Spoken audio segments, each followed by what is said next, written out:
The Fable of Prince Michael's Seventh Journey based on the Urantia book.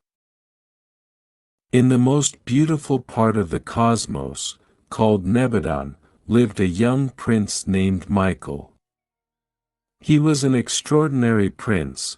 It was he who, with his imagination and will, had created this entire kingdom, planets that danced around suns, stellar spirals, comets with tails of nebula, and wise beings with luminous hearts.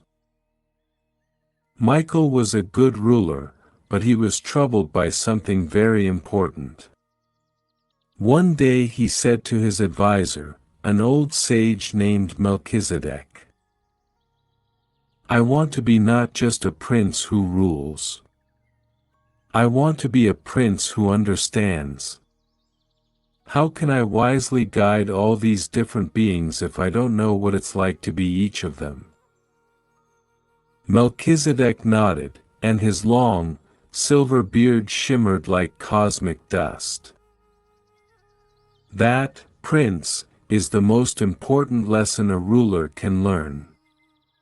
6 times you have already journeyed, becoming for a time different beings from your kingdom. But there is one more, a 7th journey, the most important and the most difficult." Michael knew immediately which journey the sage was talking about.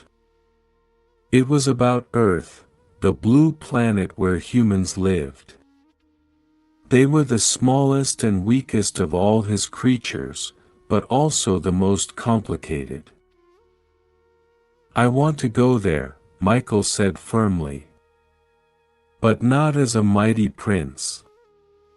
I want to appear as a helpless infant. I want to experience an entire human life, learn to walk, talk, feel joy and sorrow, just like they do." Silence fell in the throne room.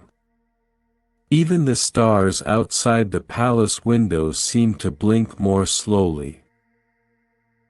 "That is very dangerous," spoke up Gabriel, the herald of the kingdom. "On Earth, chaos sometimes reigns. And here in Nebadon, trouble could arise in your absence." "I know," replied Michael. "That is why I ask for your help."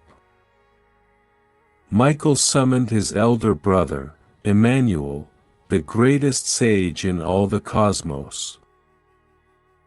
"Emmanuel," said Michael, "when I am on Earth, learning what it is to be human, will you take care of my kingdom here? Will you rule in my name?" Emmanuel looked at his brother with warm eyes that reflected galaxies. "I do not merely promise, Michael. I swear. I will care for Nebadon as if it were my own kingdom. And what's more, I have received a promise from the guardians of time themselves from the center of the universe. When you are gone, no evil will dare disturb the peace here. Every rebel will seal his own fate." Michael breathed a sigh of relief. He knew he could trust his brother. But Emmanuel had not finished speaking. "Listen to my advice, brother, before you depart. Your journey is to be not just a lesson, it is to be a gift for humankind." Emmanuel stretched out his hand, and 7 luminous spheres appeared in his palm. "Each of these spheres is a task you must fulfill on Earth," he began to list. "First, you will live as an ordinary human. You will learn, work, eat, and sleep as they do. Second, you will encounter those who have rebelled against goodness. But you will not defeat them with the power of a prince. You will defeat them as a weak human, through faith that is stronger than any power. The spheres in Emmanuel's hand glowed brighter. Third, when you return, you will receive the title, Prince of Earth, in remembrance of this journey. Fourth, your life on earth will end in a way that gives humanity hope forever. Fifth, and most important, you will be a teacher. Not one who stands at a blackboard, but one who with his life shows how to love, how to forgive, how not to be afraid. You will heal not just bodies, but the fear in hearts. Michael listened with growing amazement. Sixth, through your life, people will understand that they are never alone. That within each of them is a spark of someone great. A spark of our common Father. And seventh, Emmanuel looked his brother straight in the eye. Your life will not be just a lesson for Earth. It will be an inspiration for the entire cosmos, forever. Every being in Nebadon, now and for millions of years, will hear this story and know, true strength is understanding, and true power is service. But remember, Emmanuel added gravely, you will be a true human. You will forget you are a prince. You will feel hunger, fatigue, sadness.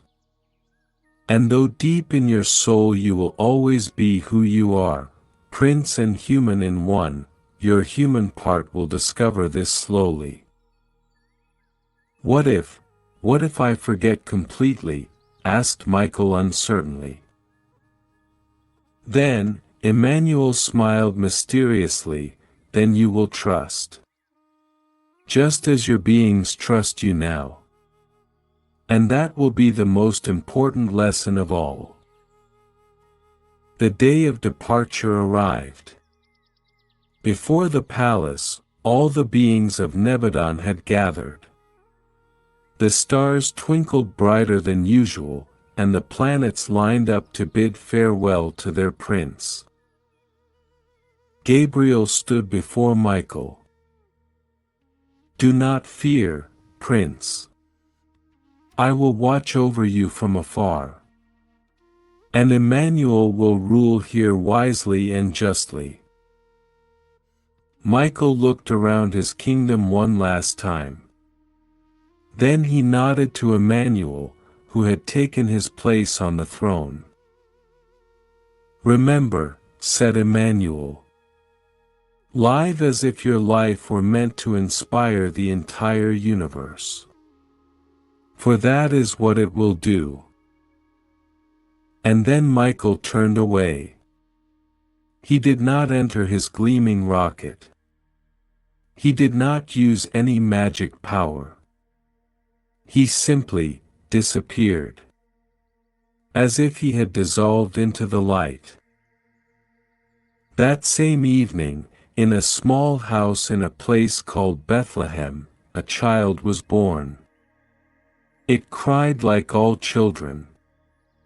It was small, defenseless, and completely dependent on its parents. His parents, Joseph and Mary, gave him the name Jesus. He did not know he was Prince Michael. He did not remember the palace of silver clouds or friends among the comets. He only knew that he was loved.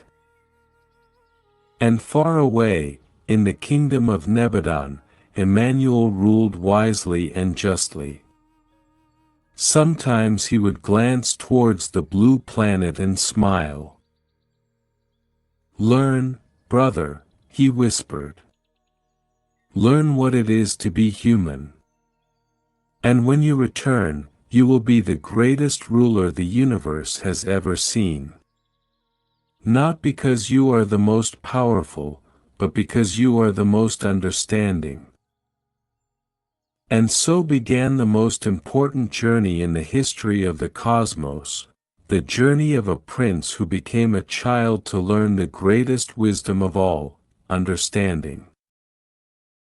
The end, or rather, the beginning of the true story.